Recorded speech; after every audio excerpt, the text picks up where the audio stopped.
sorry, I left when we are looking at that.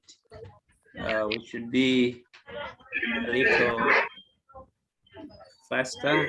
I got some issues, and that's where we are.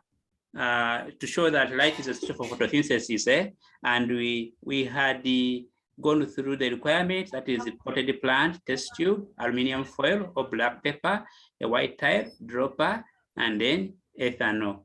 Now, here in this experiment, we particularly ensure that we keep the potted plant in dark for 24 hours. We have already known the reason why you have to keep it in dark for 24 hours. Then stick a black pepper strip, one below and one above. As we can see here, there's a strip here, black one above, one below. We want to prevent light from a particular part of the plant. So one part of the plant should not receive light. That's why we needed this black piece of paper, which we fasten around the leaf. Okay. Then now place the two plants in sunlight for a period of 2 hours. Pluck the leaf and remove the black strips. Then this is the setup we see. The arrangement we see. We have fastened a black piece of paper on this leaf. Okay. It was fastened there. This is what we will be, of course, observed later. Now this leaf, there's a black paper. Then the other part also, below there is also, meaning that that part of the leaf does not receive sun while it's still on the plant, okay? So when you pluck off that leaf and then you test it for starch, this is what we see. The other part which was black, you can see how it becomes white, okay? This part does not turn blue-black. This part which was covered with black pepper, okay? During the experiment, yeah. Then the other parts which were exposed to the sun, you can see how those parts of the plant turn black when you're testing the leaf for starch. And so the leaf turns black except in the region that had been covered. This region does not receive light, hence no starch was formed. So the uncovered region received the light and starch was formed due to what? Due to photosynthesis. Okay, yeah. So that means the process. The process is that means this it is an indicator that where there is light, photosynthesis will take place. Where you eliminate light, no photosynthesis what takes place. That's why this part of the leaf remained like it did not turn black. Okay, whereas the other parts are turning what? Black. Out together. Out together? Yes. Okay, that is good. Any question from that? I want to proceed to the next experiment. We have very few minutes left. Experiment to show that chlorophyll is necessary for photosynthesis. Okay. Now here, we're using a potted plant with variegated leaves. A variegated leaf is one with green and patches. Okay, some parts of the leaf are green, others are not green, and the parts of the leaf which are green actually those which have chlorophyll. The ones that are not green, we assume they don't have what? Chlorophyll.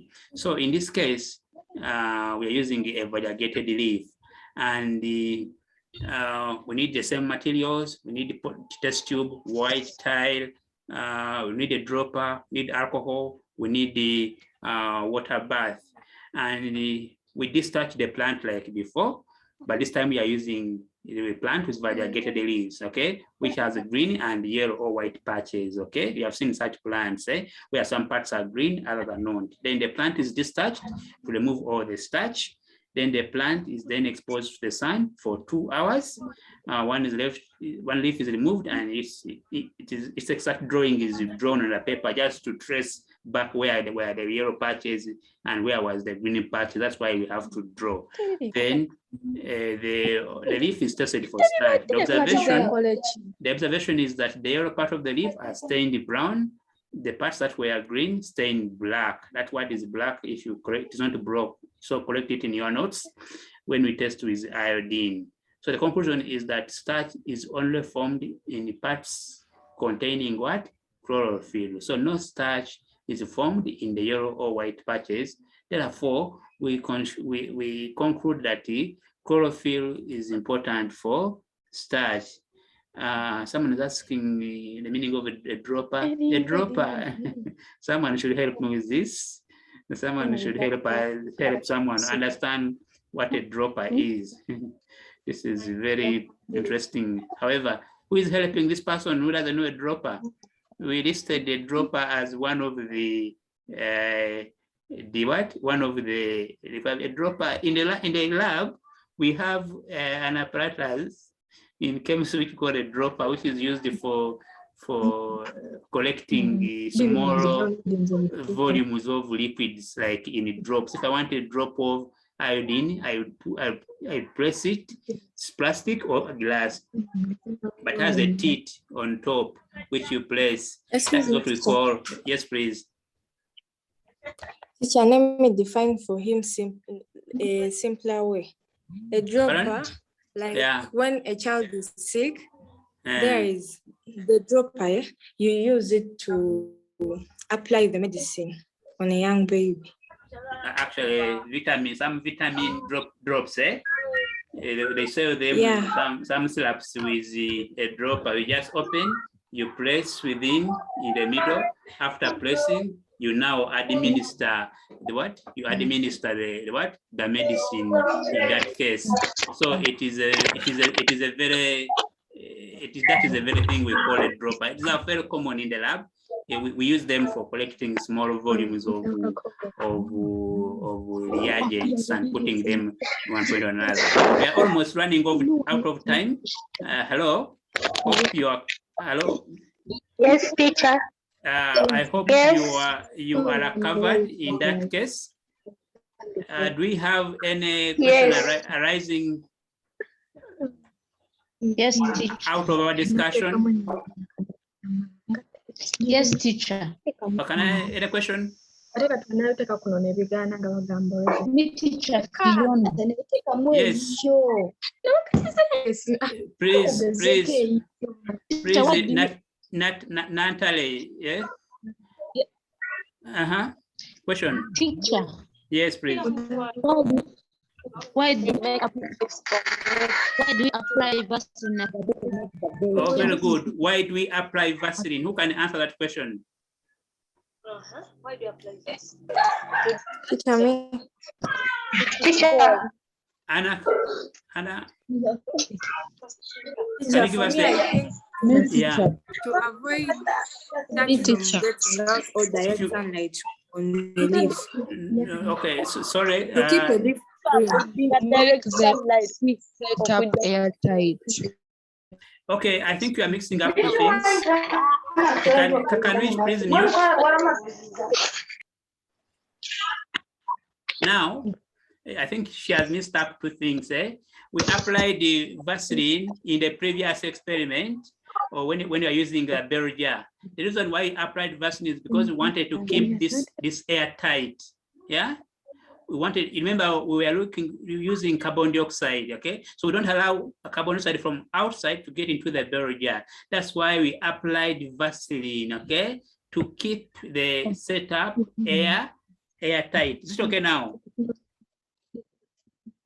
That's why we applied Vaseline in the previous experiment, okay? Are we together? Yes, teacher. Yes, teacher. Hope the person who asked that question has been covered.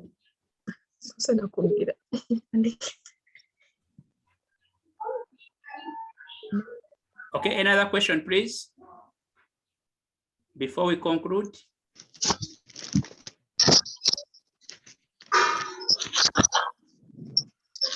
Martha?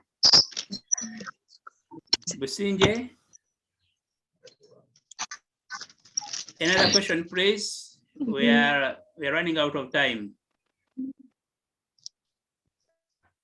All right. Just to conclude this lesson, we have been looking at experiments to demonstrate experiment on photosynthesis. The second one for today was to demonstrate that carbon dioxide is essential for photosynthesis. This is why in this experiment we had two setups with two potted plants, one with the potassium hydroxide, another one without. And say potassium hydroxide absorbs carbon dioxide. The other one, we leave it without potassium hydroxide, so carbon dioxide remains. And by the end of the experiment, we concluded that where we put potassium hydroxide, there was no carbon dioxide and there was no photosynthesis. Where we left it, it was full blast. So photosynthesis took place. Then we looked at the second experiment to show that sunlight is essential for photosynthesis, where we got a plant, we discharged it, then after which we had to start to stick black paper on those leaves, okay, using salt tape, and then we exposed them back to light. Remember, some parts of the leaf were not covered. So later we see the parts which were covered did not carry out photosynthesis. The ones which were uncovered had photosynthesis taking place and starch was manufactured. That's why we got such an arrangement when we tested for starch. The third experiment we have looked at is the one to show experiment to show that chlorophyll is essential for photosynthesis. And we said here we use what we called a variegated leaf. I told you a variegated leaf is one with both green and non-green patches, either green, yellow, and maybe white. So you have seen such leaves. So we pick such plants and it's what we use. And what we see at the end is that the parts of the leaf which are green are the ones which contain chlorophyll.